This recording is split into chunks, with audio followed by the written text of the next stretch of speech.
जय माता दी। राधे राधे। आप सभी का स्वागत करती हूँ हमारे भक्तिमय चैनल आस्था की धारा पर।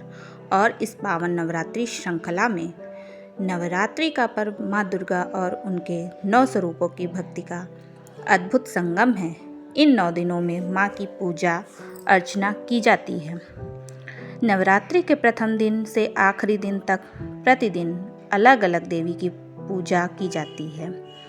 हर स्वरूप की अलग महिमा, अलग महत्व है।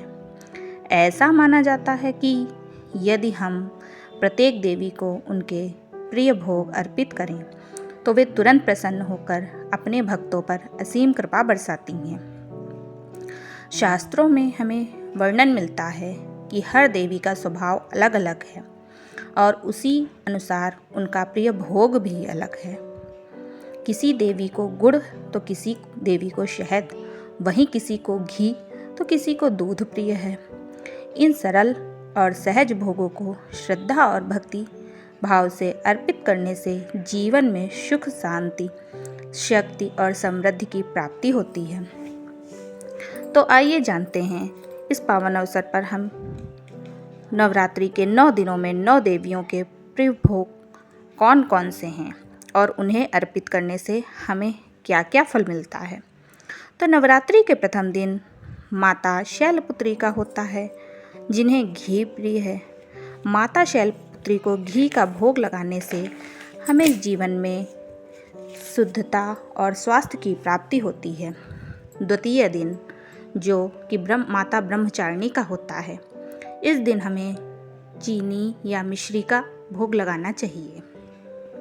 इससे हमें तप, त्याग और संयम की शक्ति प्राप्त होती है, क्योंकि ये देवी त्याग की देवी हैं। इन्होंने बहुत कठिन तप किया है। इसके बाद आता है तृतीय नवरात्रि, जिसे माँ चंद्रघंटा स्वरूप की आराधना के रूप में जाना जाता है। इस दिन हमें दूध अथवा दूध से बने पदार्थों को भोग स्वरूप माँ को अर्पित करना चाहिए। इससे जीवन में शांति और समृद्धि आती है।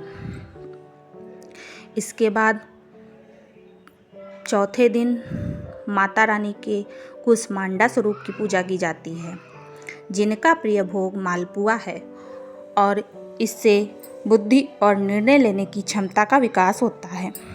इसके पश्चात पंचम नवरात्रि को माता के स्कंद माता स्वरूप की पूजा अर्चना की जाती है, जिनका प्रिय भोग केला है।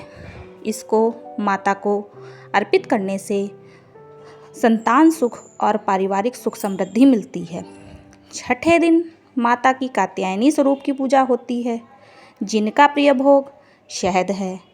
इन देवी को शहद अर्पित करने से भक्त को आकर्षण, सौंदर्य और वैवाहिक सुख की प्राप्ति होती है। सप्तम दिन अर्थात सप्तमी को माता की कालरात्रि स्वरूप की आराधना की जाती है, जिन्हें गुड़ और जौ अर्पित किया जाता है, जिससे भय और नकारात्मक ऊर्जा का नाश होता है। और इसके बाद आता है अष्टमी, जो कि महागौरी का दिन होता है।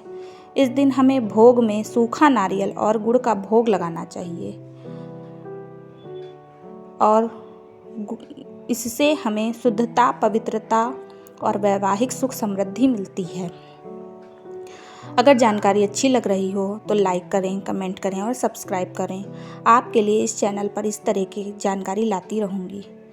अब आता है आखिरी दिन, जिस दिन माँ के सिद्धिदात्री स्वरूप की पूजा की जाती है, जो कि बहुत ही ज़रूरी है। सारे दिन पूजा करने के बाद यदि आप इस दिन नहीं करते हैं तो भी नहीं माता की कृपा मिल पाती है।